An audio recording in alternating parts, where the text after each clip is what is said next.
E aí, galera, como é que vocês estão? Chegamos na nossa revisão de véspera para a prova da PGE Amazonas, né? A prova tão esperada, e vocês pediram muito essa revisão. A gente não conseguiu fazer presencial, mas estamos fazendo online, né? Vai ser uma revisão bem ampla. A gente vai conseguir ver bastante coisa, já iniciando aqui com o constitucional. Depois eu volto com a parte de previdenciário público e vocês vão seguindo a revisão com as demais disciplinas, beleza?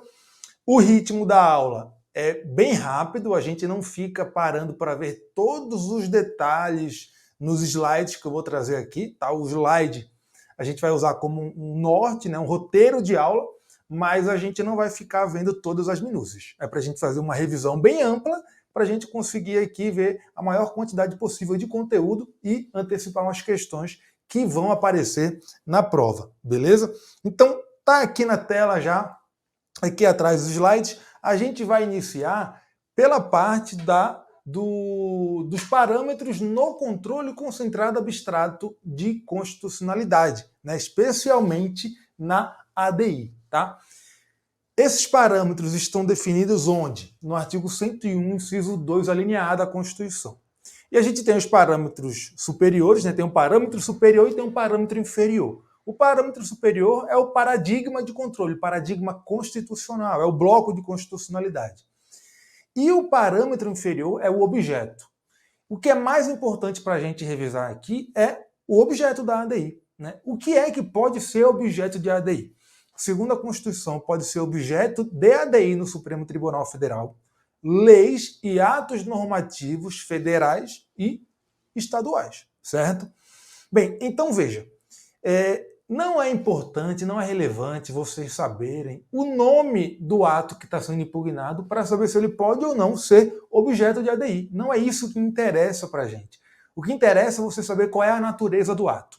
Então veja, pode ser objeto de ADI se o ato for uma lei em sentido formal, de âmbito federal ou de âmbito estadual. E aí, quando eu falo em lei, eu me refiro à lei ordinária, à lei complementar, medida provisória também, tá? Lei delegada, me refiro à emenda constitucional, certo? E, além disso, além de poder ser objeto de ADI uma lei em sentido formal, federal ou estadual, pode ser objeto de ADI atos normativos, tá? Desde que sejam atos normativos primários. Primário é aquele ato que decorre diretamente da Constituição. É o ato que não é regulamentar. O ato regulamentar é aquele que disciplina uma lei e não diretamente o texto constitucional. Então, entre o ato regulamentar e a Constituição, existe uma lei ali no meio do caminho. De modo que o que esse ato regulamentar pode violar é a lei e não diretamente a Constituição. É por isso que não cabe controle de constitucionalidade contra ato regulamentar, tá? Então, pode ser objeto de ADI um ato normativo desde que seja primário. Então, o que é um ato normativo? É um ato que tem generalidade, abstração e impessoalidade. Tá? Então, se o ato não for lei, não tiver a forma de lei, ele pode ser objeto de ADI se ele for um ato primário e tiver normatividade. É isso que vocês têm que saber. Tá? E aí, independente do nome do ato, se ele for um ato primário e tiver normatividade, ele pode ser objeto de lei. Isso significa o seguinte, que atos que não têm forma de lei e que são atos concretos, aqueles atos com destinatários específicos, não podem ser objeto de ADI. Agora, se for uma lei, né, uma lei formal, e for uma lei de efeitos concretos, por exemplo, lei orçamentária, é uma lei de efeitos concretos. Aí, ela pode sim ser objeto de ADI, porque para ser objeto de ADI, a lei não precisa ter normatividade. Tá? Esse é o entendimento do Supremo Tribunal Federal. Bem, eu trouxe aqui então uma lista de atos que podem ser objeto de ADI ou não. Né? Aqui é um material para vocês lerem com calma. Não vou passar por todos, porque aqui são exemplos, tá? Exemplos do que a gente viu na jurisprudência do Supremo Tribunal Federal. Então, lei federal ou estadual pode ser objeto? Pode ser objeto. Um ato normativo federal ou estadual pode, se tiver normatividade. E aí tem um exemplo, olha só, deliberação administrativa de tribunal. Por quê? Se for uma norma que vem diretamente da Constituição e for geral e abstrata, pode ser objeto de ADI. Tá? É por isso que tantas normas produzidas por tribunais são impugnadas em ADI e são admitidas na ADI. Tá? Então, vamos seguindo. O que eu quero ver com vocês aqui é o seguinte agora. Se o ato impugnado na ADI ele é revogado, ou ele perde vigência, ou ele é alterado no curso da ADI, o que é que acontece com a ADI? Em regra, a ADI fica prejudicada, e aí ela é extinta sem resolução do mérito. Essa é a regra. Agora, a gente tem algumas situações excepcionais na jurisprudência do Supremo, situações que mitigam essa regra, tá? E eu já trouxe aqui pra gente. Por exemplo, a situação do que a gente chama de fraude processual. O que é isso? É quando o ato é impugnado na ADI e aí o poder que editou aquele ato vai lá e revoga o ato, só para ele não ser julgado inconstitucional. Então, quando isso fica caracterizado na ADI, a ADI não fica prejudicada, ela será julgada, porque o propósito da revogação do ato é só evitar a jurisdição constitucional do Supremo Tribunal Federal, tá? E aí, o STF definiu um critério objetivo para dizer quando tem fraude processual e quando não tem, que é o momento da inclusão do processo em pauta. Então, se a ADI já foi incluída em pauta para julgamento e depois disso o ato é revogado para não ser julgado, fica caracterizada objetivamente uma fraude processual e a ADI não ficará prejudicada, certo? Outra situação, quando o ato é revogado no curso do processo, então, em tese, né, a princípio, a ADI deveria ficar prejudicada, mas a casa que revogou o ato, imagine, por exemplo, uma lei estadual impugnada na ADI. Aí a Assembleia Legislativa, durante a ADI, vai lá e revoga essa lei.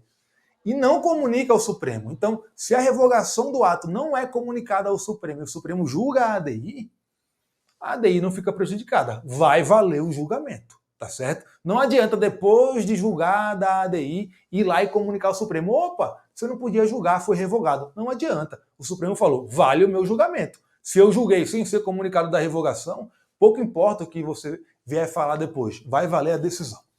Bem, o caso de continuidade normativa. Então, o ato, ele foi impugnado na ADI, só que ele foi revogado.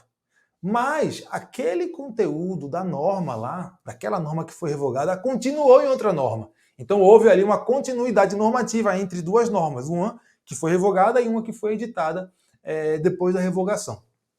Nesse caso, o Supremo Tribunal Federal admite o prosseguimento da ADI. Então, havendo continuidade normativa, o objeto foi revogado, mas o conteúdo dele continua na norma subsequente, a ADI prossegue, tá? E o Supremo Tribunal Federal já prosseguiu o julgamento de ADI nesse caso, em caso de continuidade normativa, mesmo sem o aditamento da petição inicial para informar essa continuidade, tá bom?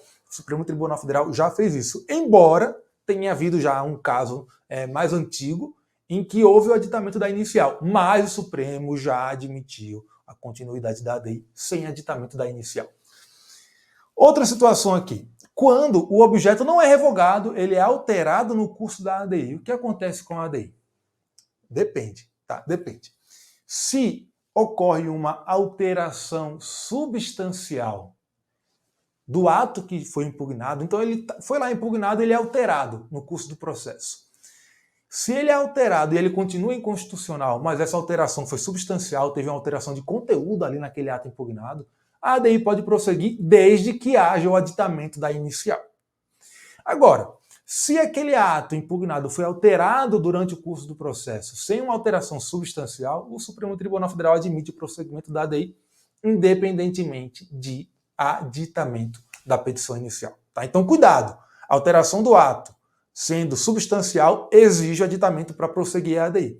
Mas a alteração do ato não sendo substancial não exige o aditamento da ADI, e a ADI pode prosseguir sem o aditamento, tá certo?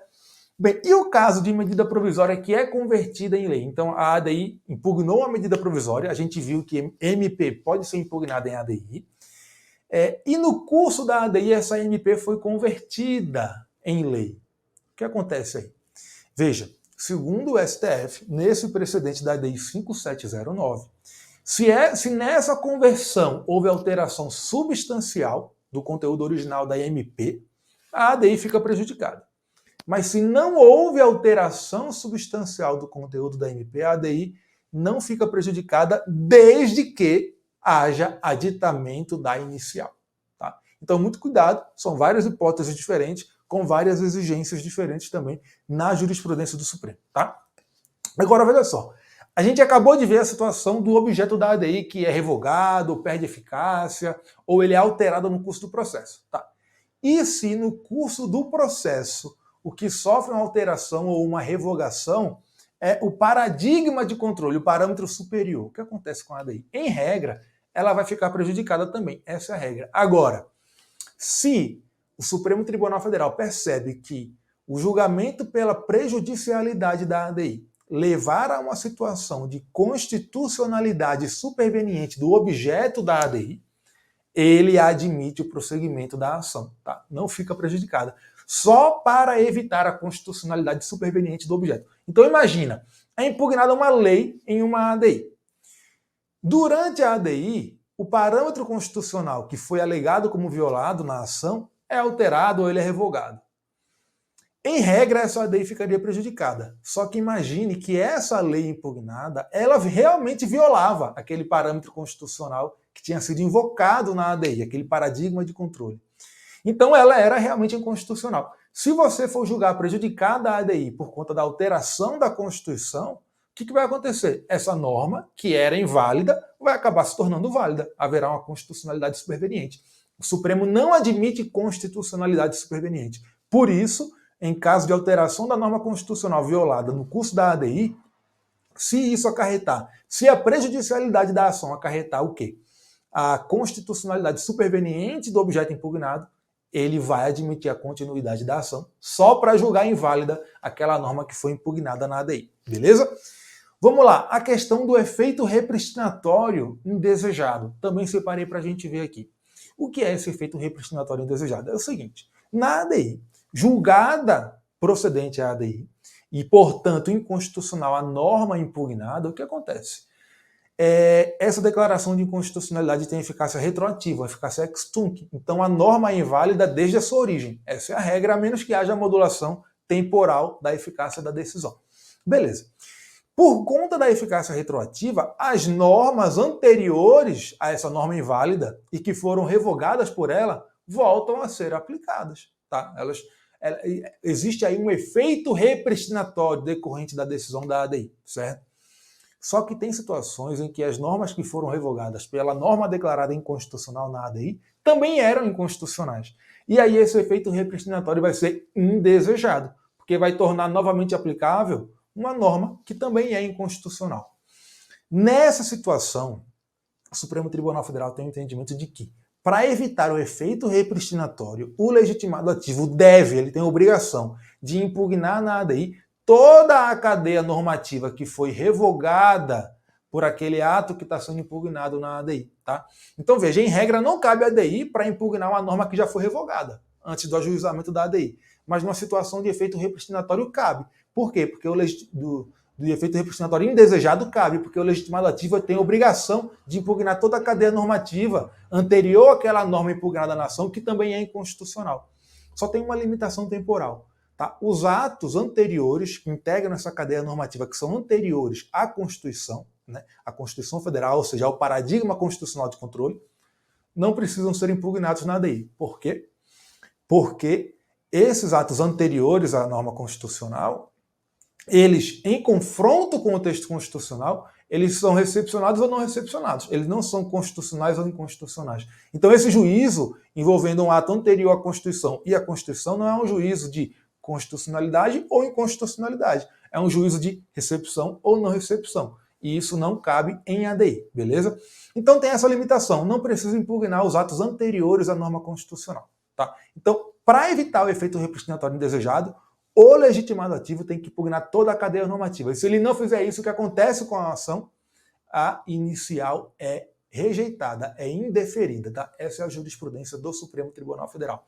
Agora, se o legitimado ativo, por um excesso de cuidado, faz a impugnação de toda a cadeia normativa, inclusive de atos anteriores ao paradigma constitucional de controle, o Supremo Tribunal Federal, mesmo assim, admite toda a ADI, todo o pedido. Ele conhece todo o pedido, inclusive em relação às normas anteriores à Constituição. Tá? Ele tem esse entendimento. E aí, em relação às normas anteriores à Constituição, se elas forem contrárias realmente ao texto constitucional, o Supremo vai declarar a não recepção delas. E em relação às normas posteriores, o Supremo vai declarar a inconstitucionalidade. Tá? Então, cuidado com esse detalhe, um detalhe bem assim, pequenininho mesmo, na jurisprudência do Supremo e que pode aparecer na prova de vocês. Tá? Vamos lá. Cabe ADI em face de ato municipal? ADI no Supremo Tribunal Federal? Não cabe. Tá? ADI não cabe. Para uma lei municipal ser controlada no controle concentrado abstrato no Supremo, tem que ser em sede de ADPF. Em ADI não cabe. Mas é possível chegar no Supremo Tribunal Federal uma lei municipal em controle de constitucionalidade desde que seja em sede de recurso extraordinário. E aí pode ser um recurso extraordinário no controle difuso ou um recurso extraordinário que é interposto contra um acórdão de uma ADI estadual no TJ, que cabe quando? Quando o julgamento no TJ envolveu norma de reprodução obrigatória. Aí vai caber o recurso extraordinário lá para o Supremo Tribunal Federal. Tá? Nesse caso, pode chegar no STF uma lei municipal em controle de constitucionalidade. Olha só aqui. É pacífica a jurisprudência do Supremo, antes e depois de 88, no sentido de que não cabe a tribunais de justiça estaduais exercer controle de constitucionalidade de leis e demais atos normativos municipais em face da Constituição Federal. Tá? Nem a TJ cabe realizar o controle de constitucionalidade de norma municipal em face da Constituição Federal, nem no STF cabe a ADI em face da Constituição Federal impugnando norma municipal. Beleza? Essa é a jurisprudência do Supremo.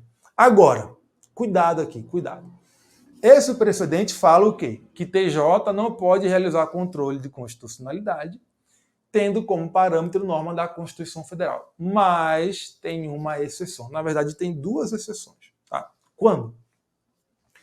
Primeiro, quando se tratar de uma norma da Constituição Federal que é de reprodução obrigatória, aí o TJ pode realizar o controle de constitucionalidade tendo como parâmetro de controle a norma da Constituição Federal, ou quando a Constituição do Estado, que é, em regra, o paradigma constitucional de controle no controle concentrado estadual, quando a Constituição do Estado remete a disciplina daquele tema para a Constituição Federal. Então, quando a norma constitucional estadual é uma norma remissiva, então a Constituição do Estado vai lá e fala: olha, esse tema será disciplinado pela norma tal da Constituição Federal. Pronto. Quando a Constituição do Estado faz isso, aí o TJ pode realizar um controle de constitucionalidade em face de norma municipal mesmo, inclusive, tendo como paradigma constitucional de controle norma da Constituição Federal. Beleza? Então, muita atenção. Duas exceções a isso, então, quando a Constituição, quando se trata de norma da Constituição Federal de observância obrigatória e quando é um caso em que a Constituição do Estado remete a solução da questão para a Constituição Federal. Então, quando nós temos uma norma remissiva na Constituição Estadual. Nesses dois casos, o TJ pode realizar controle de constitucionalidade tendo como paradigma constitucional de controle norma da Constituição Federal, tá? Controle concentrado abstrato no TJ. Vamos lá. Na ADI, a gente sabe que o pedido é fechado e a causa de pedir é aberta. O que significa isso? Significa que o Judiciário, o Supremo, só pode declarar inconstitucionalidade do que foi impugnado na ação. O pedido é fechado. Na ADI se aplica o princípio da congruência, exceto em caso de inconstitucionalidade por arrastamento. Quando o Supremo reconhece a inconstitucionalidade por arrastamento, ele pode declarar a inconstitucionalidade mesmo de um ato que não foi impugnado expressamente na ação. Mas, em regra, o pedido é fechado, aplica-se a congruência. Mas a causa de pedir é aberta. O que significa? Significa que a causa de pedir, ou seja, o motivo, as razões da inconstitucionalidade daquela norma, considera-se compreendidas nessas razões todas as normas constitucionais. Então, ainda que a razão da inconstitucionalidade não seja aquelas que foram alegadas pelo legitimado ativo na ADI, o Supremo pode reconhecer a inconstitucionalidade do ato impugnado com fundamento em outra norma constitucional, diferente daquela que foi impugnada pelo legitimado ativo. Isso é a causa de pedir aberta. Agora tem alguns detalhes na jurisprudência do Supremo em relação à causa de pedir aberta. Primeiro, quando o legitimado ativo só alega inconstitucionalidade formal, ele não pode, o quê? O Supremo não pode, com base na causa de pedir aberta, reconhecer a inconstitucionalidade material. Olha só. Pedido único de declaração de inconstitucionalidade formal. impossibilidade de examinar a constitucionalidade material. Tá? Precedente do Supremo na ADI 2182. Por que o Supremo entende isso? Simples. Porque é muito trabalhoso você comparar o objeto impugnado na ADI com todas as normas da Constituição.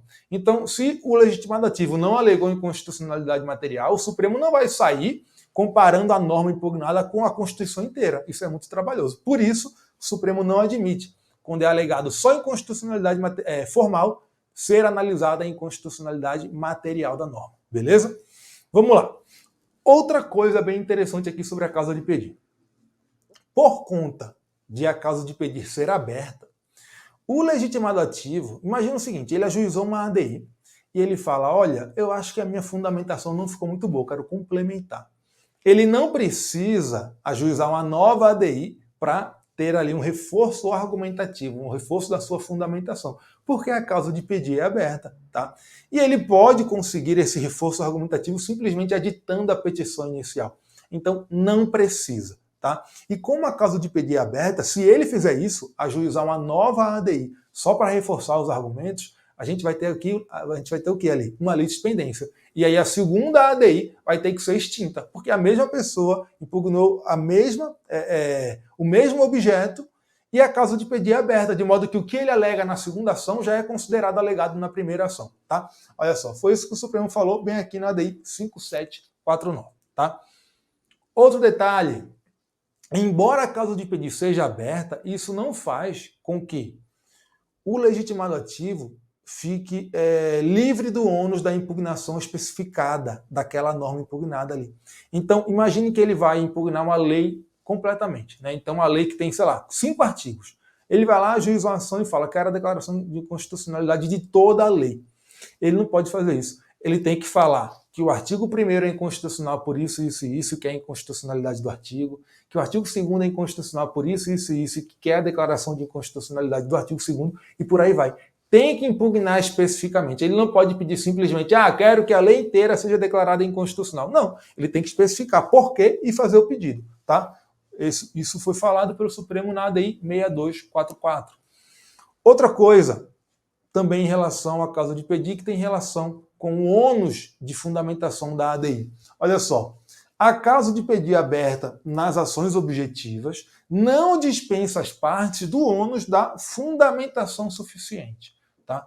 Então não é porque a causa de pedir é aberta que o legitimado ativo pode ajuizar a ADI sem fundamentar direito à sua peça. Não, ele tem que fundamentar. Ainda que o Supremo vá reconhecer a inconstitucionalidade com outro fundamento, a fundamentação trazida na inicial da ADI tem que ser uma fundamentação robusta, séria, uma fundamentação suficiente. Beleza? Tá. Outra questão no controle concentrado de constitucionalidade. Existe suspeição ou impedimento em ADI? Não existe, segundo o Supremo Tribunal Federal. Isso foi decidido pelo Supremo na questão de ordem na ADI 6362. Lá ele fixou essa tese. Não há impedimento nem suspeição nos julgamentos de ações de controle concentrado, exceto se o próprio ministro firmar por razões de foro íntimo a sua não participação. Então não tem espaço, como é um processo objetivo, não tem lide, não tem partes propriamente ditas, não dá para a gente falar em impedimento e suspeição no controle concentrado abstrato de constitucionalidade. Mas o próprio ministro, o próprio julgador pode falar, olha, por motivos de foro íntimo, não vou participar do julgamento.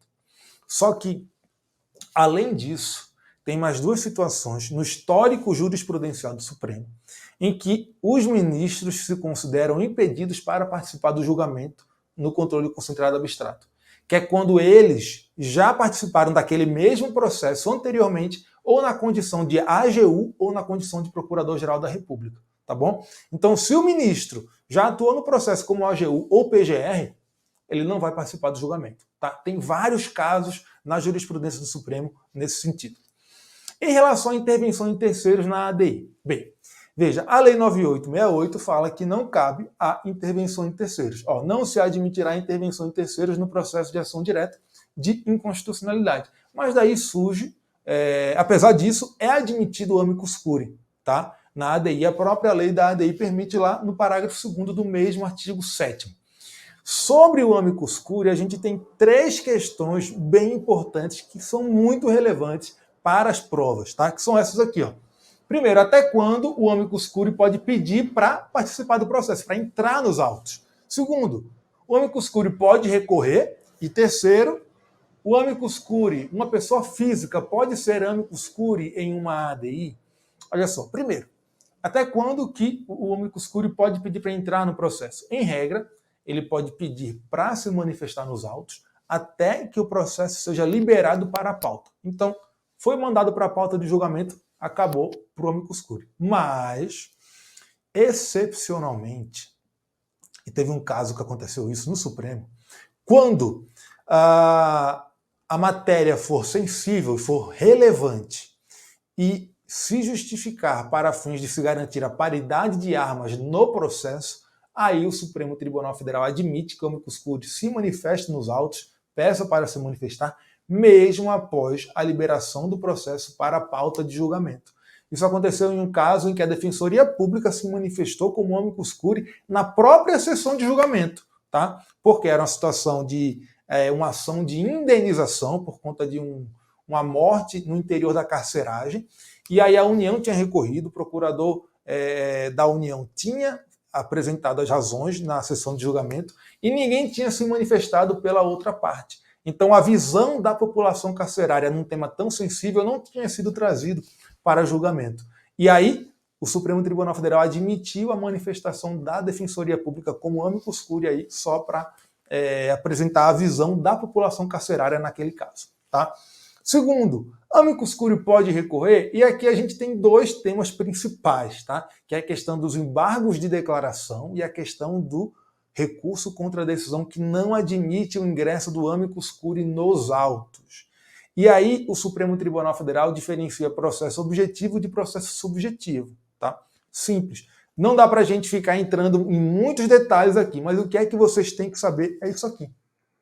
Bem, em processo objetivo, o amicus curiae pode recorrer contra a decisão que rejeita o seu ingresso nos autos. Então, numa ADI, o amicus curiae foi lá e pediu para entrar. O relator não deixou. Ele pode apresentar agravo. Ele pode recorrer. Tá? Mas em um processo subjetivo, por exemplo, um recurso extraordinário, o amicus curiae foi lá e pediu para entrar no recurso extraordinário. O relator não deixou, acabou para ele, morreu. Ele não pode recorrer. Ele não tem interesse em ficar recorrendo em um processo subjetivo, que na verdade está tutelando interesses de outras pessoas, tá bom? Esse é o entendimento do Supremo. Agora, embargos de declaração, aí é o contrário, tá? O Supremo entende que em processo objetivo, como a ADI, amicus curiae não pode opor embargos de declaração, mas em processo subjetivo, ele pode opor embargos de declaração, porque o CPC de 2015 prevê a possibilidade do amicus curiae opor embargos de declaração, tá? Mas o STF não tem admitido a aplicação dessa norma em processo objetivo, tá? Muito cuidado com essa diferenciação, pega muita gente, viu isso aí? E, por fim, amicus curiae, né? Uma pessoa física pode ser amicus curiae no controle concentrado de constitucionalidade? A STF entende que não, tá? Teve nessa ADI 3396, em que o Supremo Tribunal Federal concluiu que não pode uma pessoa física ser amicus curiae, né? Especialmente na ADI. Antes dela, teve um julgamento de uma DPF, agora não vou lembrar o número, acho que era 347, alguma coisa assim, em que o Supremo falou, olha, pessoa física pode ser amicus curiae em ADPF desde que atenda tais requisitos. Tá? Foi um julgamento anterior a esse, tá? Mas nesse aqui, que é o mais recente, de 2020, o Supremo não admitiu pessoa física como amicus curiae. Então, se aparecer na prova, a pessoa física pode ser amicus curiae em controle concentrado abstrato? Não pode. Pode ser amicus curiae em ADI? Também não pode. Agora, se chegar lá e perguntar especificamente, olha, em ADPF, o Supremo já falou que pessoa física pode ser amicus curiae? Aí pode. Tem um precedente nesse sentido, tá? Muito cuidado. Ainda no controle de constitucionalidade, lembrem da superação da súmula 347. A súmula 347 dizia que o Tribunal de Contas, no desempenho de suas funções, poderia realizar controle de constitucionalidade. Né? Um controle difuso, incidental. Controle incidental, claro. Só que isso foi superado pelo STF em vários mandados de segurança. Ele não admitiu o controle de constitucionalidade pelo Tribunal de Contas, da mesma forma que ele não admite o controle de constitucionalidade pelo CNJ e pelo CNMP, pelas mesmas razões, que aqui a gente não tem tempo para aprofundar. Mas lembrem que isso aqui, ó, foi superada. A súmula não foi oficialmente cancelada, mas o entendimento dela foi superado pelo Supremo, tá? Vamos passar agora para a questão das regiões metropolitanas. Outro tema que as provas de procuradoria gostam muito, e a Carlos Chagas, nossa, adora o tema das regiões metropolitanas. Vocês têm que ficar atentos, principalmente aos requisitos constitucionais para a criação de uma região metropolitana e para alguns entendimentos do Supremo Tribunal Federal sobre região metropolitana, especialmente no que diz respeito a pode haver a concentração dos poderes da região metropolitana numa única entidade, como o Estado? Outra coisa, a lei que inclui um município em uma região metropolitana é de iniciativa exclusiva do chefe do Poder Executivo? A gente vai ver isso daqui a pouco. Olha só o que a Constituição fala sobre região metropolitana, artigo 25, parágrafo 3º. Os estados poderão, mediante lei complementar, então o instrumento é uma lei complementar para criar uma região metropolitana, tá? Instituir regiões metropolitanas, aglomerações urbanas e micro-regiões, constituídas por agrupamentos de municípios limítrofes, então tem que ser municípios contíguos ali, lado a lado, tá? Para integrar a organização, planejamento e execução de funções públicas de interesse comum. Então, basicamente, um estado cria uma região metropolitana por lei complementar, quando naquela região ali existe um interesse comum dos municípios de prestar um determinado serviço, tá bom? Existe um interesse comum por algum motivo. É para isso que é criada uma região metropolitana. Tá, cuidado. Primeira coisa, o requisito para criar a região metropolitana é que os municípios sejam contíguos, limítrofes e que haja lei complementar. Não precisa de plebiscito, tá bom? O Supremo já decidiu isso. Olha só, previsão de plebiscito na norma local para inteirar-se o processo legislativo estadual em se tratando de criação ou fusão de municípios. O que foi que o Supremo falou aqui? Uma norma local não pode exigir plebiscito para criar região metropolitana. A previsão de plebiscito na Constituição Federal é para o quê? Para operações envolvendo municípios. Então, a fusão, o desmembramento. É para isso que se exige plebiscito, mas não para criar região metropolitana. Então, não precisa de plebiscito. Se tiver a exigência na Constituição do Estado, ela é inconstitucional. Tá bom? E outra, ele falou aqui também assim, o artigo 18, parágrafo 4º da Constituição, que exige plebiscito para operações entre municípios, não se aplica quando se cuida de criação de regiões metropolitanas, tá? Porque ele se refere à fusão, desmembramento, incorporação de municípios, tá? Bem, outro precedente importante do Supremo Tribunal Federal, a questão lá da concentração de poderes em uma única entidade. Será que a gente pode atribuir todo o poder de decisão de uma região metropolitana a uma única entidade que integra essa região metropolitana? Não pode, tá? Tem que haver ali uma gestão do órgão colegiado, tá? E esse órgão colegiado ele nem precisa ser composto de forma paritária por todos os integrantes da região metropolitana, mas não pode haver a concentração de poderes nas mãos de uma única entidade, de um único ente que integra a região metropolitana. Olha só, criação de regiões metropolitanas, exigência de lei complementar estadual. Beleza. Inclusão de município limítrofe por ato da Assembleia Legislativa. Tá. Constitui-se a região metropolitana, a região administrativa, em um organismo de gestão territorial compartilhada em razão de interesses comuns. Então, a gestão daquela região, dos serviços prestados ali, será compartilhada entre todos que integram. Essa gestão tem no Estado-membro um dos partícipes e o seu coordenador, ao qual não se pode imputar a titularidade dos serviços em razão da unidade dos entes envolvidos. Então você não pode falar, olha, os serviços prestados aqui nessa região metropolitana são de titularidade só do Estado ou só de algum determinado município. Não pode, não pode. Isso aí é uma gestão de interesses comuns, tá? Ampliação dos limites da região metropolitana por ato da Assembleia Legislativa. Não tem vício de iniciativa. Vício de iniciativa é existente. Então, para incluir um município em região metropolitana, não se exige iniciativa privativa do Executivo. Uma lei de iniciativa parlamentar pode incluir um município, sem problema nenhum. Beleza? Outro precedente importante, que é a questão da gestão também compartilhada dos serviços da região metropolitana, que deve ser feita por um órgão colegiado, mas que a composição desse órgão não tem que ser paritária. Isso aqui já caiu em prova da Carlos Chagas de primeira fase, tá? Olha só. é necessário evitar que o poder decisório e o poder concedente da região metropolitana se concentrem nas mãos de um único ente, para a preservação do autogoverno e da auto-administração dos municípios. Reconhecimento do poder concedente e da titularidade do serviço ao colegiado formado pelos municípios e pelo Estado federado. A participação dos entes nesse colegiado não precisa ser paritária, desde que apta a prevenir a concentração do poder decisório no âmbito de um único ente. Então tem que ter um colegiado para gerir a região metropolitana, mas ele não precisa ser paritário, não precisa ter uma composição ali de integrantes, né, de agentes públicos, que seja igualzinha para todos os entes que integram a região metropolitana. Só que essa composição tem que ser tal que evite a concentração de poderes em um único ente da região metropolitana. Tá? Agora vamos lá para as operações interfederativas, tá? Assim que eu chamo. São as operações envolvendo os estados e os municípios, também caem muito em prova. Olha só, envolvendo estados, artigo 18, parágrafo 3º.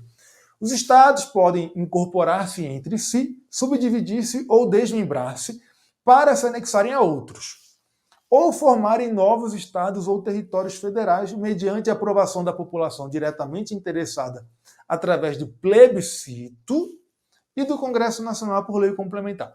Então, quando uma operação envolve estados, quem faz isso é o Congresso Nacional, por lei complementar. Tá? E é preciso que haja consulta à população interessada mediante plebiscito. É um instrumento específico, é plebiscito. Se cair na prova qualquer outro instrumento, está errado. É plebiscito. Tá? E os municípios? Quem faz as operações dos municípios não é o Congresso Nacional, é a Assembleia Legislativa, por meio de uma lei estadual. Então é o Estado que faz essa operação. Só que ele tem que fazer isso dentro de um período estabelecido em uma lei complementar federal. Olha só. Artigo 18, parágrafo 4º. A criação, incorporação, fusão e desmembramento de municípios far-se-ão por lei estadual dentro do período determinado por lei complementar federal. E dependerão de consulta prévia mediante plebiscito, aqui também se exige plebiscito, às populações dos municípios envolvidos após divulgação dos estudos de viabilidade municipal apresentados e publicados na forma da lei. Agora tem algumas questões. Primeiro, o que é a população diretamente interessada? Imagine que você vai ter um desmembramento de um município. Você tem que consultar a população que está interessada naquele desmembramento. A população diretamente interessada é só aquela da região que vai ser desmembrada ou é a população de todo o município? É a população de todo o município. Tá? Foi o que decidiu o Supremo Tribunal Federal nessa ADI. Agora veja. Imagine que foi feita ali uma fusão de municípios. E depois se percebe que, na verdade, aqueles limites estabelecidos na lei que realizou essa operação têm que ser retificados. Será que basta publicar simplesmente uma nova lei retificando ou tem que fazer toda a operação de novo, com plebiscito e tudo mais? Tem que refazer toda a operação. Novo plebiscito e por aí vai. Jurisprudência do Supremo Tribunal Federal. Tá bom? Se o município foi criado sem plebiscito, mesmo antes daquela emenda que convalidou a criação de municípios irregulares, se ele foi criado ou desmembrado, qualquer coisa, sem plebiscito, o município resultante dessa operação, isso aí é entendimento do Supremo Tribunal Federal bem interessante, não tem legitimidade para cobrar o IPTU naquela área, porque ele foi criado irregularmente. Tá bom? Muito cuidado com isso. Tem uma grande chance de aparecer na prova, eu acho. Tá, vamos para o tema agora da intervenção estadual, também é um tema que aparece muito em prova de procuradoria, já caiu muito em prova, Carlos Chagas também, tá? Olha só, a intervenção estadual é aquela que é feita pelos estados. Os estados intervêm nos municípios. Existem 4 hipóteses constitucionais em que os estados podem intervir nos municípios, tá? É muito importante saber isso, porque cai muito em prova. Primeira hipótese, quando o município deixa de pagar sem motivo de força maior por 2 anos consecutivos, tá? 2 anos consecutivos a sua dívida fundada. Essa é a primeira causa. Segunda causa, quando não forem prestadas as contas pelo município na forma da lei. Né? Anualmente o município presta suas contas. Se houver irregularidades nessa prestação de contas, é também motivo para intervenção estadual. Quando o município não aplicou o mínimo exigido constitucionalmente em saúde e em educação. também é motivo para intervenção estadual. Tá? E também, por fim, quando o TJ daquele estado der provimento à representação para assegurar a observância de princípios indicados na Constituição Estadual, que são chamados princípios constitucionais estaduais sensíveis, tá? Ou para prover a execução de lei, ordem ou decisão judicial. Ou seja, no caso aqui, quando o TJ dá provimento à ADI interventiva estadual, tá certo? Então, quando o TJ der provimento à representação para assegurar a observância dos princípios constitucionais estaduais sensíveis ou para prover a execução de lei, ordem ou decisão judicial. Essas são as hipóteses da ADI interventiva estadual. Princípios estaduais sensíveis ou assegurar o quê? A execução de lei, de ordem ou de decisão judicial. Bem, tem alguns detalhes importantes sobre a intervenção estadual. Primeiro, ela é decretada por ato exclusivo do governador. Esse ato tem a forma de decreto. É um decreto interventivo, decreto de intervenção. A Constituição estabelece um conteúdo mínimo desse decreto. Esse decreto interventivo deve estabelecer o quê? A amplitude, o prazo e as condições da intervenção. Tá? E se for o caso, ele vai nomear interventor. Detalhe importante, a Constituição do Estado não pode exigir a aprovação da Assembleia Legislativa para que o governador nomeie o interventor. Não pode. Isso é inconstitucional, porque a Constituição Federal não exige isso. Bem, decretada a intervenção, esse decreto interventivo deve ser submetido a um controle político, um controle pela Assembleia Legislativa. Ele deve ser submetido à Assembleia em 24 horas. Se a Assembleia estiver em recesso, deve ser convocada extraordinariamente também em 24 horas. Esse controle político ele pode ser dispensado em um caso. Naquele caso em que a intervenção depende do provimento pelo TJ da ADI interventiva estadual. Mas esse controle político, nesse caso, só fica dispensado se bastar para retornar à normalidade a mera suspensão do ato impugnado na ADI interventiva. Se a suspensão do ato não for suficiente para a retomada da normalidade, aí a intervenção vai prosseguir e vai ser realizado o controle político, tá bom? Cuidado com isso. Isso aqui cai demais em prova, essa exceção ao controle político da Assembleia Legislativa, tá? Bem, jurisprudência do Supremo sobre intervenção estadual. Primeira coisa, a gente viu que uma das hipóteses da intervenção estadual é o quê? A não prestação de contas regularmente pelo município. Nesse caso, a Constituição do Estado não pode prever que quem vai representar o governador pela intervenção é o Tribunal de Contas, tá?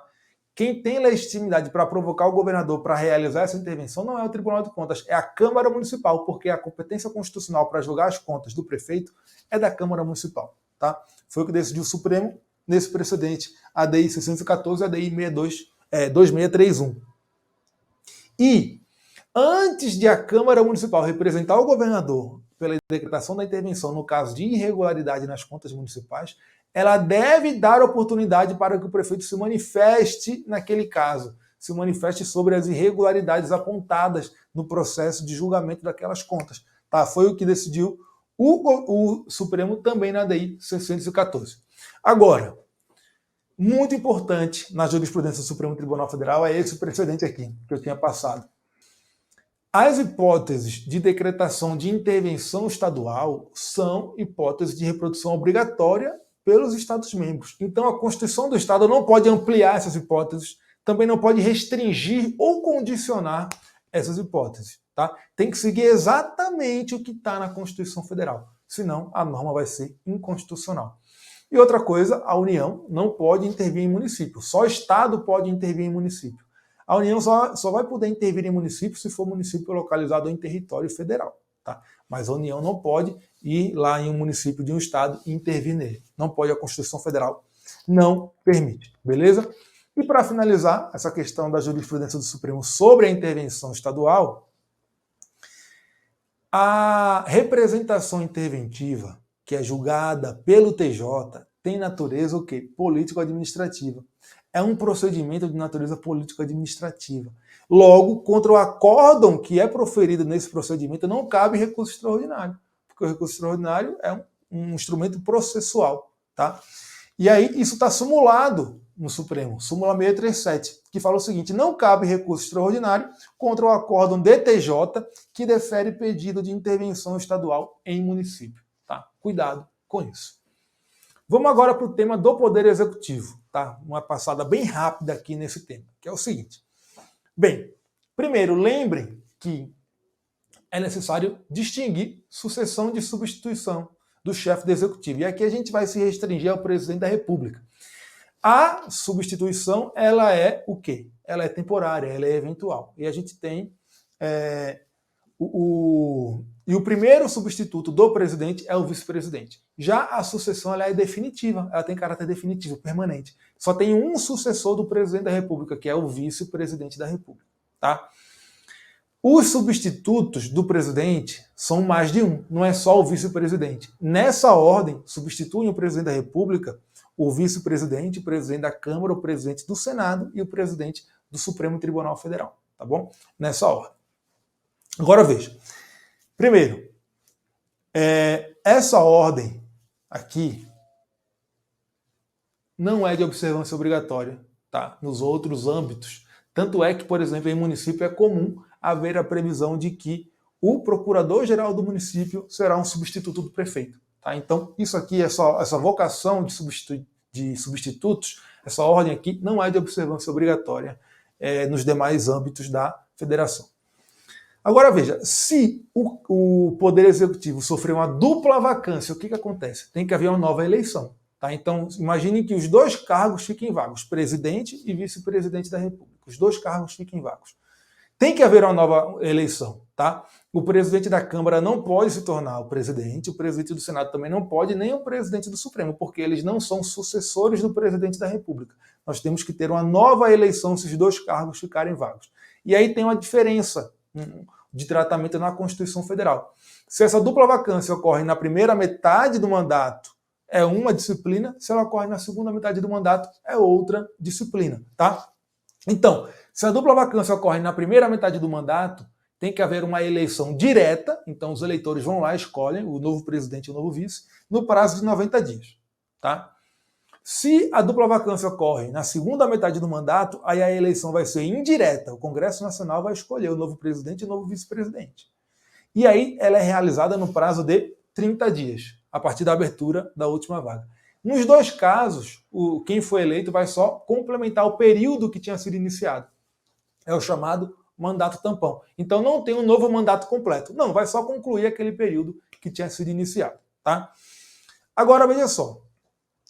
Essa previsão de eleição indireta aqui, ela está onde? Ela está prevista aqui, no artigo 81, parágrafo 1º da Constituição.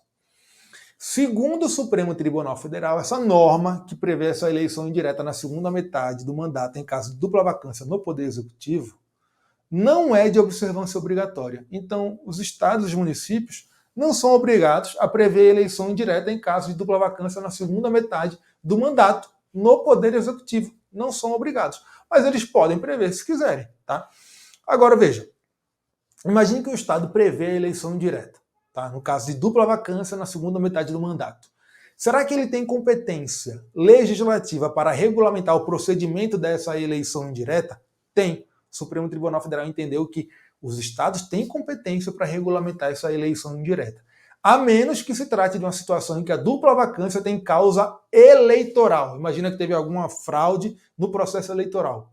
Nesse caso, essa eleição vai ter que ser feita de acordo com a legislação eleitoral. E aí a competência da União para tratar disso. Tá? O Estado só pode regulamentar essa eleição, no caso de dupla vacância, se for dupla vacância por motivos não eleitorais. Beleza? E outra questão. Nessa eleição indireta para o Poder Executivo, existe a garantia do sigilo do voto, então os parlamentares que vão lá escolher o novo chefe do Executivo, eles têm direito ao segredo no voto deles? Não tem. Tá? Por quê? Porque o Supremo entende que a garantia do sigilo do voto é uma garantia do cidadão eleitor. Nas deliberações parlamentares, a regra é a publicidade, é o voto aberto. Só tem voto secreto nas exceções em que a Constituição estabelece. Se não tiver lá, não tem voto secreto. E nesse caso não tem previsão de voto secreto. Então o voto é aberto, tá certo? Bem, Vamos aqui para as garantias do presidente da República, um tema também muito importante. Primeiro, o presidente tem um foro especial, um foro por prerrogativa de função para as infrações penais no Supremo Tribunal Federal, e em caso de crime de responsabilidade, que são infrações político-administrativas, no Senado Federal. Beleza? Segundo, o presidente tem uma imunidade temporária à prisão provisória. Então, durante o mandato, ele não pode sofrer nenhuma prisão provisória. Os parlamentares podem sofrer prisão em flagrante de crime inafiançável, mas o presidente não pode sofrer nenhuma prisão provisória, só prisão que decorra de condenação criminal com trânsito em julgado. E ele tem também uma imunidade temporária à persecução criminal, que é o seguinte: a Constituição diz o quê? Durante o mandato, olha aqui, parágrafo 4º do artigo 86, fala o seguinte: o presidente da República, na vigência do mandato, não pode ser responsabilizado por atos estranhos ao exercício de suas funções. Então, a responsabilização criminal do presidente no curso do mandato só pode ocorrer por atos que tenham relação com o desempenho do mandato, certo? Agora, essa imunidade criminal aqui, essa imunidade penal temporária dele, né, para a responsabilização por atos estranhos ao mandato, significa que ele não pode nem ser investigado? Não. Antigamente, o Supremo entendia que essa garantia aqui impedia até mesmo a instauração de investigação contra o presidente da República, mas hoje em dia não. Hoje em dia o entendimento é que ele pode ser investigado. Agora, a persecução penal em juízo por atos estranhos às funções do presidente fica impedida. Então não pode haver o ajuizamento de ação penal nem execução penal, claro, mas ele pode sim ser investigado, tá bom? Outra coisa importante aqui sobre, envolvendo aqui chefe do executivo, responsabilização, é a súmula vinculante 46. Cai demais em prova, caiu já em segunda fase da Carlos Chagas, nada impede que apareça numa primeira fase. Que é o seguinte: em relação aos crimes de responsabilidade, que são infrações político-administrativas, a competência para legislar é da União, tá? Então, isso é o que está na súmula vinculante 46. A definição dos crimes de responsabilidade e o estabelecimento das respectivas normas de processo e julgamento são de competência legislativa privativa da União. Então, muito cuidado com isso. Em relação aos governadores, né, em relação aos crimes de responsabilidade dos governadores, primeiro detalhe importante, por conta da súmula vinculante 46 que a gente acabou de ver, normas estaduais, sejam elas da Constituição do Estado ou de legislação infraconstitucional, não podem tratar sobre crimes de responsabilidade ou o julgamento deles. Então não pode uma norma estadual falar, olha, são crimes de responsabilidade do governador esses. Não pode, acabou. E também não pode uma norma estadual falar, a competência para julgar o governador nos crimes de responsabilidade é da Assembleia Legislativa. Ou então, para julgar o governador por crime de responsabilidade tem que ter autorização da Assembleia Legislativa. Não pode nada disso, porque o Estado não tem competência legislativa para tratar dessa matéria. Então, muito cuidado com isso.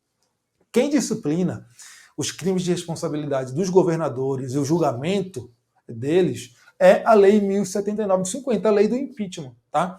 E aí tem disposições dessa lei que não foram recepcionadas pela Constituição de 88. Basicamente são as disposições que dizem que deixam os estados legislarem sobre a matéria. Tudo que diz que o Estado pode legislar sobre essa matéria não foi recepcionado pela Constituição de 88. E quem é que julga os governadores pela prática dos crimes de responsabilidade? É um tribunal misto, previsto no artigo 78, parágrafo 3º dessa lei, da Lei 1079 de 50. O tribunal misto composto por 5 desembargadores e 5 deputados. E ele é presidido pelo presidente do Tribunal de Justiça. Tá? Os desembargadores eles são escolhidos por sorteio, tá? Por sorteio, e os deputados que vão integrar esse tribunal misto são escolhidos por eleição pela própria Assembleia Legislativa. Tá? E o presidente é o presidente do TJ. As penalidades que podem ser aplicadas ao governador pela prática de crime de responsabilidade são 2. Perda do mandato, tá? Perda do cargo, e inabilitação até 5 anos para exercer qualquer função pública. Veja, em relação ao presidente, a Constituição diz que quando ele pratica crime de responsabilidade, as penas são perda do cargo e inabilitação por 8 anos para exercer qualquer função pública. Para o governador, não. É perda do cargo e inabilitação por até 5 anos para desempenhar qualquer função pública. Então, cuidado com essa diferença. E a maioria exigida para condenação do governador é a maioria está bem aqui, 2/3 dos membros do tribunal que julga o governador. Tá? No caso do impeachment do Wilson Witzel, lá no Rio de Janeiro, ele chegou a alegar que essa norma não tinha sido recepcionada pela Constituição porque estabeleceria um tribunal de exceção. Mas o Supremo Tribunal Federal rejeitou isso e falou que isso aqui foi sim recepcionado, é compatível com a Constituição, não tem nada de tribunal de exceção aqui. Tá? Aqui eu trouxe alguns precedentes do Supremo sobre essa matéria, falando o que eu já falei. Estado-membro não tem competência para legislar sobre isso, então ele não pode estabelecer quais são os crimes de responsabilidade, não pode querer dizer qual é o órgão competente para julgar, não pode querer dizer que a Assembleia Legislativa tem que autorizar, porque ele não tem competência para tratar sobre essa matéria. Tá? A gente chega agora no tema do Poder Legislativo. Sobre o Poder Legislativo, a gente tem que lembrar a questão da eleição e reeleição das mesas das casas do Congresso Nacional. O que foi que o Supremo Tribunal Federal decidiu sobre isso? Ele decidiu o seguinte, tá? Apesar do que diz o texto literal da Constituição, né? A Constituição diz que os membros das mesas das casas do Congresso Nacional não podem ser reeleitos para o mesmo cargo no período imediatamente subsequente.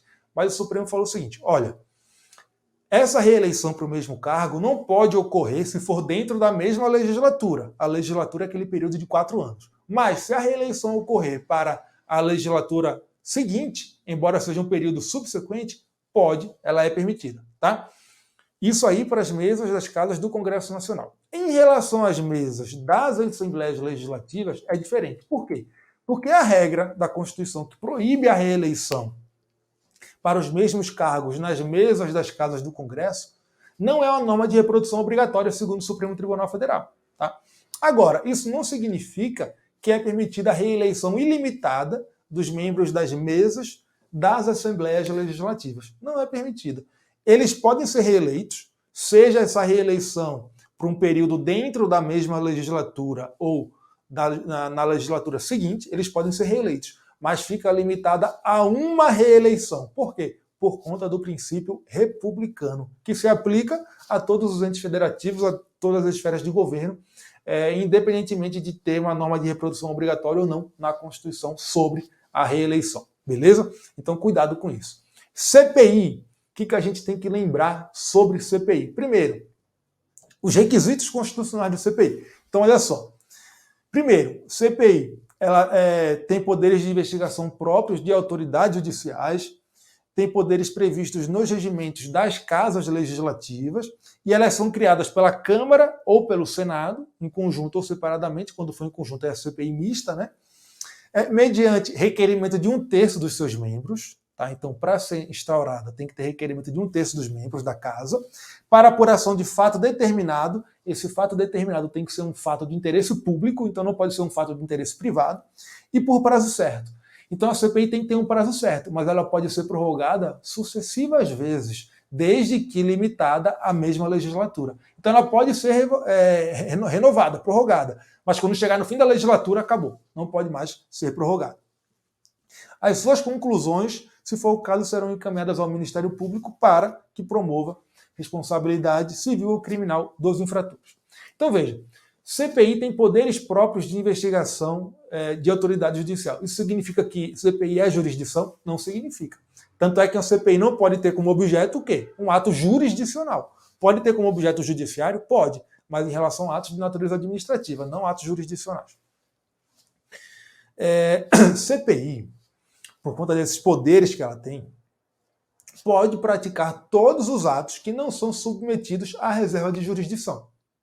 Atos submetidos à reserva de jurisdição são atos que só o Poder Judiciário pode praticar. Tá? Só o Poder Judiciário pode praticar. E eu trouxe aqui uma tabelinha para vocês, tá? De casos que já foram julgados pelo Supremo Tribunal Federal. Então, o CPI pode convocar autoridades, pode ouvir testemunhas, pode conduzir coercitivamente, pode, a gente já vai ver melhor isso. Agora, a CPI não pode, o quê? Não pode determinar a busca domiciliar. Por quê? Por conta da inviolabilidade do domicílio. Só o judiciário pode determinar a quebra da inviolabilidade domiciliar. Então, se a CPI quer um documento que está na casa de alguém, ela não pode mandar buscar o documento nessa casa, porque ela depende de uma autorização judicial para fazer isso. Tá? CPI não pode determinar a interceptação telefônica, que é o grampo telefônico. Ela pode quebrar o sigilo do histórico de ligações, pode quebrar o sigilo bancário, sigilo fiscal, mas não pode determinar uma interceptação telefônica, que é o grampo, tá? Só o judiciário pode.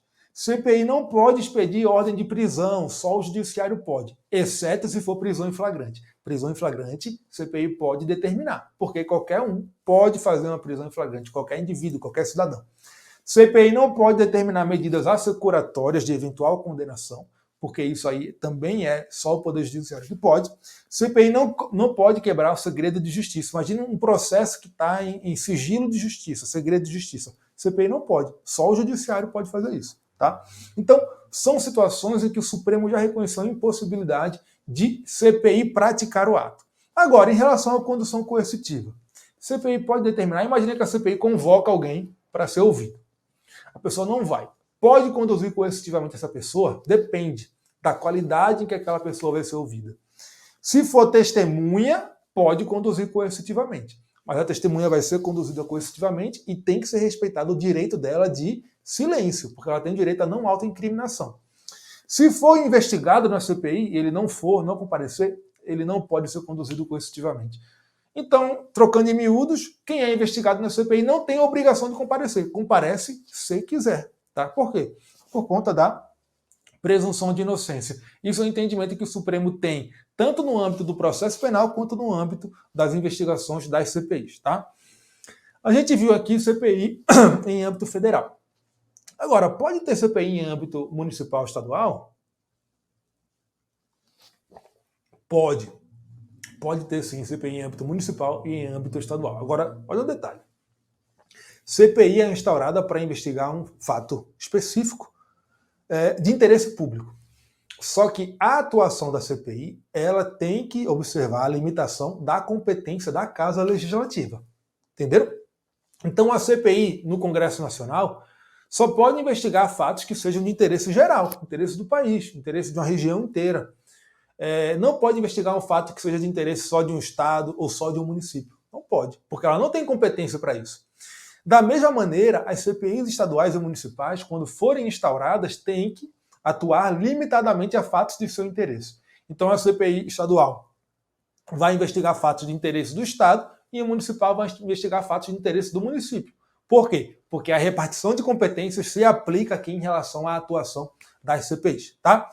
As CPIs estaduais possuem os mesmos poderes das federais, poderes de investigação próprios de autoridade judicial. Por isso que a CPI estadual pode, por exemplo, requisitar documentos, pode determinar a condição coercitiva, por aí vai. CPI municipal não tem esses poderes de investigação das autoridades judiciais. Por quê? Porque em âmbito municipal não existe poder judiciário. E aí, por conta disso, o STF entende que uma CPI municipal não pode ter esses poderes, porque esses poderes da CPI seriam uma espécie de delegação do judiciário para a CPI. Se no município não tem judiciário, a CPI municipal não tem esses poderes de investigação próprios de autoridade judicial. Então, por exemplo, a CPI municipal não pode determinar uma quebra de sigilo, não pode exigir o fornecimento de certos documentos, tá? Porque não tem esses poderes. Aí me perguntaram, professor, o Distrito Federal não tem poder judiciário. Significa que uma CPI da Câmara Legislativa do Distrito Federal não tem poderes de investigação de autoridades judiciais? Não significa. Muito cuidado. O Distrito Federal tem sim poder judiciário. Tá? O que acontece é que, segundo a Constituição, o judiciário do Distrito Federal é organizado e mantido pela União. Mas a Constituição fala expressamente em poder judiciário do Distrito Federal. No Supremo Tribunal Federal, na jurisprudência, também fala lá o poder judiciário do Distrito Federal. Então, o DF tem sim poder judiciário. Alguns autores dizem que, como o judiciário do Distrito Federal é organizado e mantido pela União, o Distrito Federal não teria judiciário. Mas não é isso que está na Constituição e não é isso que está na jurisprudência do Supremo. Tá? Então, cuidado. O DF tem judiciário, mas é organizado e mantido pela União. Consequentemente, CPIs do Distrito Federal têm poderes de investigação próprios de autoridades judiciais, os mesmos poderes das CPIs estaduais. Beleza? Bem, em relação ao processo legislativo, o que mais importa para a gente é o quê? A questão da iniciativa legislativa. Tá? Isso aí cai demais, regras sobre iniciativa. Por quê? Porque existem algumas matérias que são de iniciativa reservada, iniciativa exclusiva de determinados órgãos e determinadas autoridades. Quando as matérias são reservadas a certos órgãos ou autoridades, só eles podem iniciar o processo legislativo. Se outro órgão inicia, temos aí uma inconstitucionalidade formal, tá? Uma constitucionalidade formal subjetiva, tá bom? E em relação ao Poder Executivo, as principais matérias de iniciativa legislativa privativa são as que estão no artigo 61, parágrafo 1º, especialmente as que dizem respeito sobre organização da administração pública e regime jurídico de servidor público, tá? Agora, muito cuidado. Essa história de que normas sobre regime jurídico de servidor são de iniciativa exclusiva do chefe do executivo. Tá certo? Tá certo. Mas isso se aplica para os servidores do executivo, tá? Se for regime jurídico de servidores do judiciário, por exemplo, de Tribunal de Contas, aí não. A iniciativa legislativa é desses órgãos com autonomia, tá? A gente encontra julgados do Supremo Tribunal Federal nesse sentido. Mas se na prova aparecer assim, lei sobre regime jurídico de servidor público de iniciativa exclusiva do chefe do executivo, tá certo. A menos que tenha alguma outra alternativa mais correta na questão, mas dificilmente vai ter, porque essa afirmação geral, assim, genérica, é feita de forma muito comum e é sempre tida como correta, tá? Mas fiquem atentos a esse pequeno detalhe aí, certo? Bem, quando um projeto de iniciativa exclusiva é iniciado por quem não tem a iniciativa, então tem um vício de iniciativa, a sanção desse projeto pelo chefe do executivo não convalida o vício de iniciativa. Jurisprudência tranquila do Supremo Tribunal Federal. Outra coisa, as regras sobre iniciativa legislativa na Constituição Federal são de observância obrigatória nos estados e municípios. Por quê? Porque as regras gerais de processo legislativo são de observância obrigatória. Beleza? Agora vamos lá. Qualquer lei, qualquer norma que acarrete alguma despesa para o Poder Executivo é de iniciativa privativa do Poder Executivo? Não. Por quê? Porque as hipóteses de iniciativa privativa são situações excepcionais. Então tem que ser interpretadas excepcionalmente de modo restrito. Então, e a Constituição não fala normas que acarretem gasto para o Poder Executivo são de iniciativa exclusiva do Executivo. Não.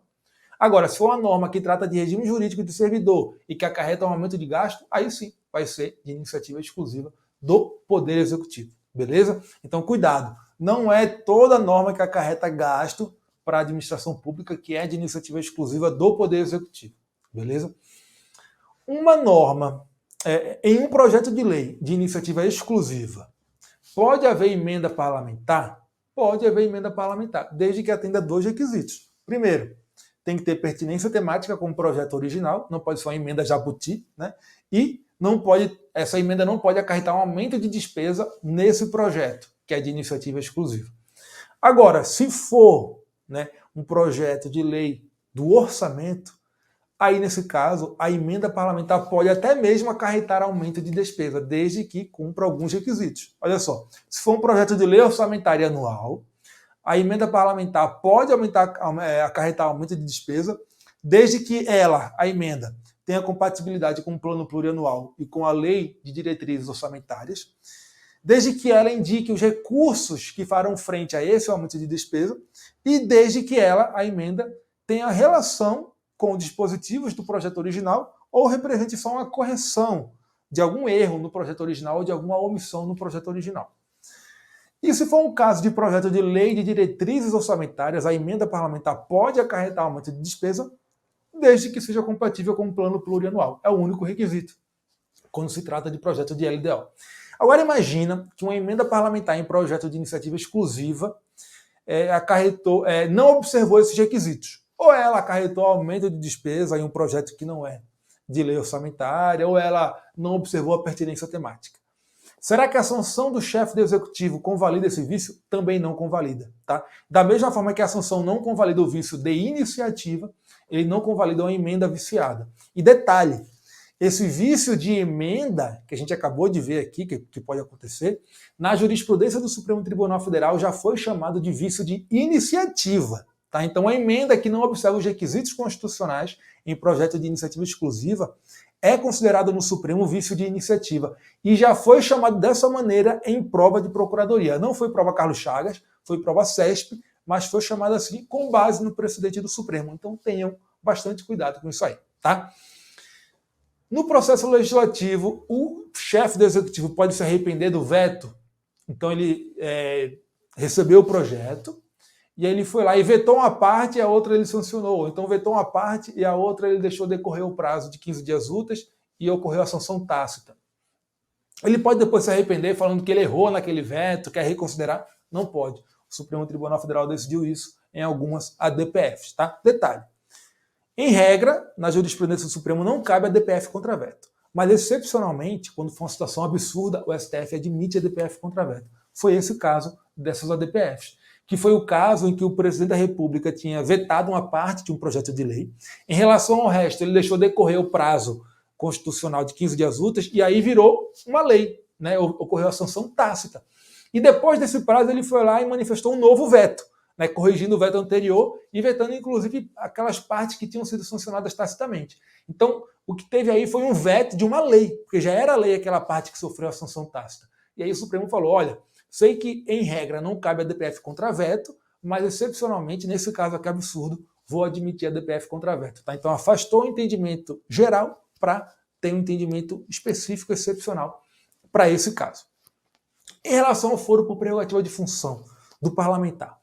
O parlamentar tem foro por prerrogativa de função no Supremo Tribunal Federal, tá? O parlamentar federal. Por quê? Por infrações penais comuns. O que são essas infrações penais comuns? Segundo o Supremo Tribunal Federal, é qualquer modalidade de infração penal, inclusive contravenção, crime eleitoral, tudo. Esse, então, foro por prerrogativa de função envolve todas essas infrações. Lembrem o seguinte, o entendimento atual do Supremo sobre a extensão da prerrogativa de foro é o da ação penal 937, que ele falou o seguinte, olha, a prerrogativa de foro só se aplica para infrações penais praticadas durante o exercício do mandato e que tenham relação com o mandato. Né? Então, durante o exercício do cargo e que tenham relação com o cargo. Se ocorre a cessação do exercício do cargo durante o processo, também cessa a prerrogativa de foro. A menos que a extinção do cargo, né, a cessação do exercício do cargo, tenha ocorrido quando? Após o encerramento da instrução, tá? Que é caracterizada pela publicação da intimação para apresentar alegações finais. Então, se o parlamentar deixou de desempenhar o mandato depois que já houve a publicação dessa intimação, aí o processo vai continuar no Supremo Tribunal Federal, independentemente do motivo pelo qual o parlamentar deixou o cargo, tá? Bem, beleza. Esse é o entendimento. Agora, cuidado para a situação de mandato cruzado. Imagina um deputado que pratica um crime no exercício das funções e aí ele inicia uma ação penal contra ele no Supremo. Durante essa ação penal, ele deixa de ser deputado e passa a ser senador. Ele é eleito senador. Então, nós temos aí mandatos cruzados, né, dentro do Congresso Nacional. Ele vai perder o foro porque ele deixou de ser deputado e passou a ser senador? Não. Quando tem mandatos cruzados, segundo o Supremo Tribunal Federal, mandato cruzado é aquele que ocorre a troca de casa legislativa no Congresso Nacional sem solução de continuidade. Então, não tem intervalo ali. O cara deixou de ser deputado e imediatamente passou a ser senador, tá? No período imediatamente subsequente. Nesse caso, o foro permanece e o Supremo continua julgando o caso, tá? Mas o Supremo decidiu que esse entendimento só se aplica para parlamentares do Congresso Nacional, tá bom? Cuidado com isso. E a prerrogativa de foro em âmbito estadual? Lembre que o Supremo admitia que a Constituição do Estado estabelecesse prerrogativa de foro para autoridades estaduais, mas agora não admite mais. Segundo o Supremo, o entendimento atual, todas as hipóteses de prerrogativa de foro já estão previstas na Constituição Federal, tanto para autoridades federais, quanto estaduais, quanto municipais. A Constituição do Estado não pode inovar nesse tema, tá? Não pode atribuir prerrogativa de foro para quem não está na Constituição Federal, ainda que alegue simetria. Tá? Então é por isso que, segundo o Supremo, vereador não pode ter prerrogativa de foro, vice-prefeito também não pode ter prerrogativa de foro. O Supremo já decidiu isso, então muito cuidado, certo? Esse é o entendimento atual do Supremo e a tese que ele fixou foi essa. É inconstitucional norma de Constituição Estadual que estende foro por prerrogativa de função a autoridades não contempladas pela Constituição Federal de forma expressa ou por simetria. Então, se não está na Constituição Federal, seja expressamente ou implicitamente, acabou, não tem prerrogativa de foro. Agora, e a súmula vinculante 45, ela perdeu sentido? Não, não perdeu. Olha o que ela fala. A competência constitucional do Tribunal do Júri prevalece sobre o foro por prerrogativa de função estabelecido exclusivamente pela Constituição Estadual. Aí você fala, pô, mas hoje a Constituição do Estado não pode dar foro, não pode prever foro por prerrogativa de função. Então essa súmula perdeu sentido, né? Não, não perdeu, porque ela continua tendo a utilidade de dizer o seguinte: quando temos um foro por prerrogativa de função previsto na Constituição Federal, que hoje é a única hipótese possível, esse foro previsto na Constituição Federal prevalece sobre a competência do Tribunal do Júri. Tá? Então, cuidado com isso, essa súmula continua tendo a sua utilidade. E agora, para a gente finalizar a nossa revisão, vamos entrar na questão da advocacia pública. E aí, a gente vai iniciar pelo princípio da unicidade, que ele está previsto aqui na parte final do artigo 132, caput, que fala o seguinte: os procuradores do Estado e do Distrito Federal, organizados em carreira, na qual o ingresso depende de concurso público de provas e títulos, com a participação da OAB em todas as fases, exercerão a representação judicial e consultoria jurídica das respectivas unidades federadas. Isso aqui é o princípio da unicidade, que diz o quê? Que em âmbito estadual só pode existir um único órgão de advocacia pública. A exclusividade para exercer a advocacia pública no âmbito estadual é dos procuradores do Estado, é da PGE, tá? Tanto em âmbito estadual quanto em âmbito do Distrito Federal. Tá? Detalhe, a Constituição fala que cabe aos procuradores do Estado a representação judicial e consultoria jurídica. Aí você pode perguntar, poxa, mas a representação extrajudicial não cabe a eles? Cabe também. Tá? Embora a Constituição Federal não tenha falado em representação extrajudicial, mas só judicial, tem precedente do Supremo falando em representação extrajudicial também. Tá? Agora, a exclusividade dos procuradores do Estado sofre algumas exceções. Tá? No texto constitucional, a única exceção que temos à unicidade são as carreiras de advocacia pública estaduais que já existiam antes da Constituição de 88. Essa exceção está prevista no artigo 69 do ADCT. Então imagina, por exemplo, procuradoria autárquica, né, uma carreira de procuradores autárquicos, que já existia antes de 88, ela pode continuar existindo. Se fosse criada depois de 88, seria inconstitucional, por conta da unicidade. É inconstitucional a carreira de procurador autárquico, tá? E aí, mas se já existia antes de 88, pode continuar existindo, só que vai ser uma carreira em extinção. Significa que você não pode criar novos cargos, você não pode fazer novos concursos, certo? Você tem que esperar os cargos ficarem vagos para irem sendo extintos, tá? Então, atenção a isso. Outro detalhe, embora haja exclusividade da PGE em âmbito estadual, isso não impede que o Poder Legislativo, o Poder Judiciário, né, o TJ, Tribunal de Contas tenham procuradorias próprias. Só que as funções dessas procuradorias será de realizar a consultoria jurídica interna desses órgãos e realizar a representação judicial desses órgãos para a defesa de suas prerrogativas constitucionais. Então, só para isso. Se for um caso que envolve, por exemplo, o Tribunal de Justiça, mas é um caso de um servidor do Tribunal de Justiça ou um magistrado que está pleiteando algum direito estatutário, nesse caso, quem vai cuidar, quem vai representar o Estado em juízo, não é a Procuradoria do TJ, se existir, mas sim a Procuradoria-Geral do Estado, tá? Porque isso não envolve prerrogativa constitucional do TJ, beleza? O princípio da unicidade, entendimento atual do Supremo, impede que a universidade pública estadual tenha procuradoria própria. A universidade estadual pode ter o cargo em comissão de procurador-geral da universidade, mas não pode ter uma procuradoria própria. Tá? A unicidade também não alcança o quê? As estatais. Então, empresa pública, sociedade de economia mista, as entidades privadas do Estado não são alcançadas pela unicidade. Então, não é obrigatório que elas sejam representadas pela PGE. Existem em alguns estados determinadas normas que estabelecem uma parceria ou um convênio, ou mesmo atribuem à PGE a representação judicial dessas entidades. Mas não é uma exclusividade da PGE. Então pode ter corpo de advogados nesses entes, beleza? A questão da residência jurídica, que é o estágio de pós-graduação, é constitucional? É constitucional, não viola a exigência de concurso público nem a unicidade, desde que não se atribua aos residentes jurídicos o quê? Funções de servidores efetivos ou dos procuradores, tá? Tem que ser realmente um programa de estágio de pós-graduação. Nesse caso, é plenamente válido, tá? Outra coisa, procurador de Estado não tem que apresentar procuração nos autos, tá? Não precisa. O mandato do procurador já decorre diretamente da lei, decorre diretamente, na verdade, da Constituição, tá? Então não tem que apresentar nos autos uma procuração. Agora, temas importantes que o Supremo Tribunal Federal já decidiu. Primeiro, a escolha do Procurador-Geral do Estado tem que ser simétrica à do Advogado-Geral da União. Então, assim, lá na Constituição Federal, a Constituição diz que o Presidente da República vai escolher o Advogado-Geral da União e ele pode ser da carreira ou não.